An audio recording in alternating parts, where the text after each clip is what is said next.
Assalamualaikum warahmatullahi wabarakatuh.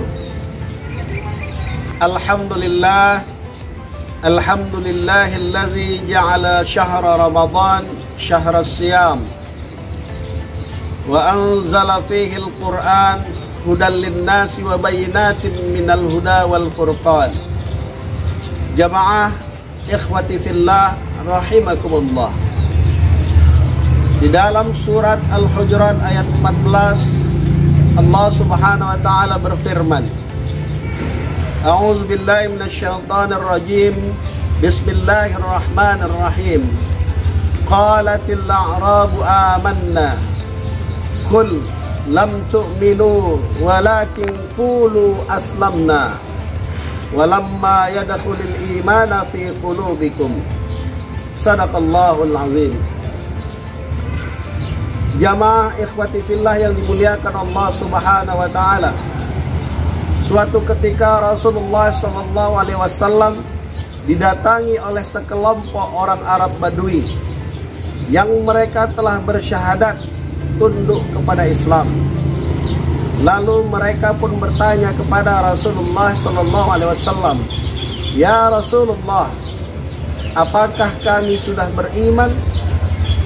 Maka Rasulullah ketika mendengar pertanyaan sekelompok orang Arab Badui ini, beliau tidak langsung menjawab, tapi beliau terdiam sejenak sambil menunggu wahyu dari Allah Subhanahu wa taala. Maka seketika itu pula turunlah wahyu dari Allah. Qul, katakan ya Muhammad, lam tu'minu, sesungguhnya kalian belumlah beriman, walakin qulu aslamna, tapi katakan kepada mereka ya Muhammad bahwa mereka baru sebatas patuh, tunduk dan memasuki Islam. Dari ayat ini ikhwati fillah rahimakumullah, bisa kita ambil kesimpulan bahwa yang namanya iman tidaklah cukup hanya sebatas di lisan saja, tetapi ia membutuhkan pembuktian di dalam jiwa kita. Artinya yang namanya iman harus bertahta di dalam kalbu, hati, jiwa seorang yang mengaku beriman kepada Allah Subhanahu wa taala, dan itu harus dibuktikan dengan amal soleh. Jamaah ikhwati fillah rahimakumullah, Rasulullah SAW bersabda, al-imanu yazidu wa yantaqis, yazidu bil ta'ah wa yantaqisu bil ma'siyah. Rasulullah SAW bersabda, yang namanya iman itu kadang naik dan kadang turun. Kapan saatnya naik dan kapan turun? Iman tadi naik kalau kita seiring dengan ketaatan kepada Allah kita meningkat, dan iman akan terdegradasi, turun, terus terdegradasi, bahkan mungkin bisa jadi menjadi seorang mukmin tadi menjadi murtad kalau kita sering melakukan banyak maksiat.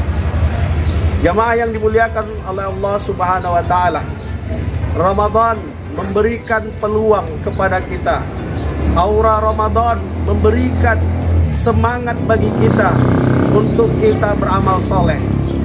Maka disinilah kesempatan, momentum bagi kita untuk meningkatkan keimanan, yang insya Allah kalau kita tingkatkan keimanan kita ini, nanti endingnya menjadi kita sebagai orang-orang yang muttaqin, yang merupakan tujuan dari dibentuknya syariat puasa tersebut. Oleh karenanya jamaah yang dimuliakan Allah Subhanahu wa taala, mari jangan lupa kita agendakan untuk benar-benar kita bisa mengagendakan amal-amal ibadah selama bulan Ramadan, membaca Quran, bersedekah, menghidupkan qiyamul lail, tarawih dan lain sebagainya. Mudah-mudahan Ramadan tahun ini amal ibadah kita jauh lebih baik dibandingkan Ramadan-Ramadan sebelumnya, dan kita berharap semoga kita mendapat ampunan dari Allah Subhanahu wa taala. Amin ya rabbal alamin. Demikian yang bisa saya sampaikan, lebih dan kurangnya mohon maaf. Billahi taufik wal hidayah. Wassalamualaikum warahmatullahi wabarakatuh.